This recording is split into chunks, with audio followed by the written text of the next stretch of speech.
Pertanyaan lagi nih dari Ahmad Riza 2268 mengenai BPJS lagi ya. Dok, saya tambal pakai BPJS, bahannya kok GIC bukan komposit. Kalian tahu nggak GIC?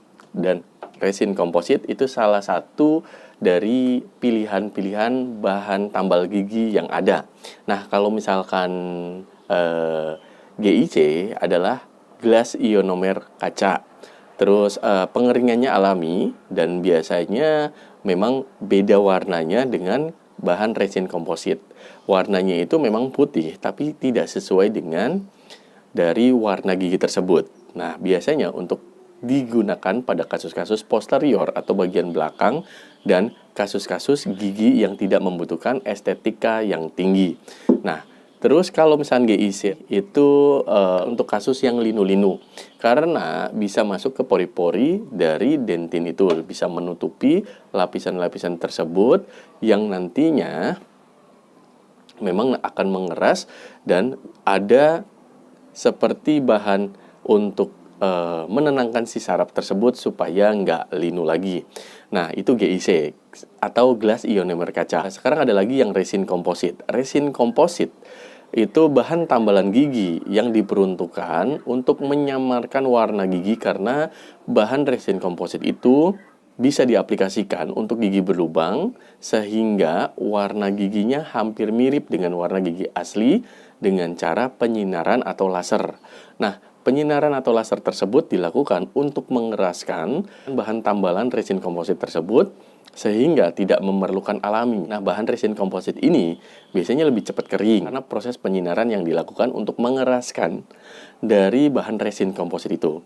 Oke, sekarang kita pahamin itu dulu.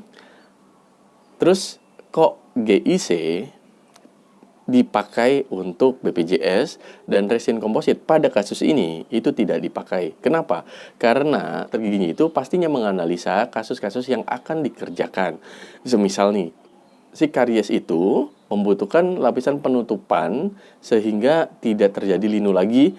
Nah, itu dipakainya gelas ionomer kaca. Nah, kalau resin komposit untuk gigi depan, misalkan untuk menyamarkan gigi, bahan tambalan yang digunakan adalah resin komposit. Dan resin komposit itu sebenarnya ada tingkatan-tingkatannya yang di-cover oleh BPJS. Nih, syarat atau regulasinya, resin komposit itu bisa digunakan apabila karies yang terjadi itu tidak lebih dari setengah. Misalkan karies ini, gigi berlubang ini hanya sedikit, ya itu bisa pakai resin komposit bahannya. Kalau misalkan kariesnya itu meluas lebar, itu harus pakai gelas ionomer kaca untuk BPJS. Karena kalau resin komposit untuk bagian yang luas, itu bukan perkara dari diagnosa yang nantinya tindakannya harus resin komposit, bukan, tapi perkara pengklaimannya. Jadi kalau misalkan dengan karies yang cukup meluas, itu BPJS tidak mengklaim sesuai dengan apa tindakannya. Nah, kalau misalkan kariesnya kecil dan bisa dipakaikan untuk resin komposit, itu masih terklaim oleh BPJS-nya. Itu alasannya. Kenapa gigi saya kok dipakainya GIC, bukan resin komposit. Jadi, pasien-pasien pun harus tahu nih dengan edukasi ini dan harus paham, oh ternyata yang terklaim itu memang kasus gigi berlubang yang kecil baru bisa dipakaikan untuk resin komposit. Adapun, dok, teman saya tuh bisa dengan kavitas yang cukup luas, karies yang cukup luas, kok pakai resin komposit? Nah, kalau misalkan itu jawabannya adalah dari tingkat fasilitas kesehatan yang melakukan. Nah, begini. Jadi kalau misalkan kalian nambal gigi dengan karies yang cukup luas di vaskes pertama, contohnya di puskesmas atau di klinik swasta pertama, itu kan vaskes 1. Biasanya tidak mengcover karena pengklaimannya ya hanya setara fasilitas tingkat pertama. Solusinya, saya sarankan kalau misalkan kavitasnya sudah cukup luas, itu minta rujukan nanti di rumah sakit yang melakukan tambalan dengan kasus kavitas karies yang cukup luas. Jadi butuh surat rujukan. Kalau misalkan ada pasien yang pernah ditambal luas kariesnya pakai resin komposit, berarti itu ranahnya rumah sakit atau ranahnya fasilitas tingkat kedua. Nah, di situ kalian harus pahamin kalau misalkan karies saya meluas, ya minta rujukan ke rumah sakit. Ada indikasi yang akan dilakukan penambalannya pakai resin komposit. Jadi kalau misalkan resin komposit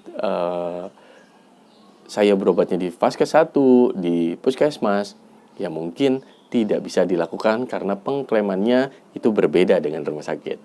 Oke, cukup bisa dipahamin ya video edukasi hari ini dan bisa disikapin supaya tidak ada miskomunikasi lagi. Nggak apa-apa, pertanyaan-pertanyaan apapun silakan tulis di kolom komentar. Dan fungsinya dari YouTube Dr. Gigi Wawan ini adalah sharing antara saya dan kalian semua. Apabila saya salah juga mungkin bisa diluruskan, bisa diingatkan di kolom komentar seperti itu. Saya senantiasa terbuka menerima sharing-sharing atau dari edukasi-edukasi terbaru, informasi terbaru dari kalian semua. Apabila itu memang penting di-share, nanti saya bikinkan video terbaru hasil dari kita sharing tersebut. Oke, jangan lupa like, comment, and subscribe di video saya supaya video saya makin berkembang membahas perawatan gigi yang di cover BPJS selanjutnya. Oke, sampai di sini dulu. Terima kasih yang sudah menonton. Silahkan isi di komentar lainnya dan saya nanti akan buatkan video jawabannya. Akhir kata, Dr. Gigi Wawan undur diri dan terima kasih. Salam sehat, gigi kuat.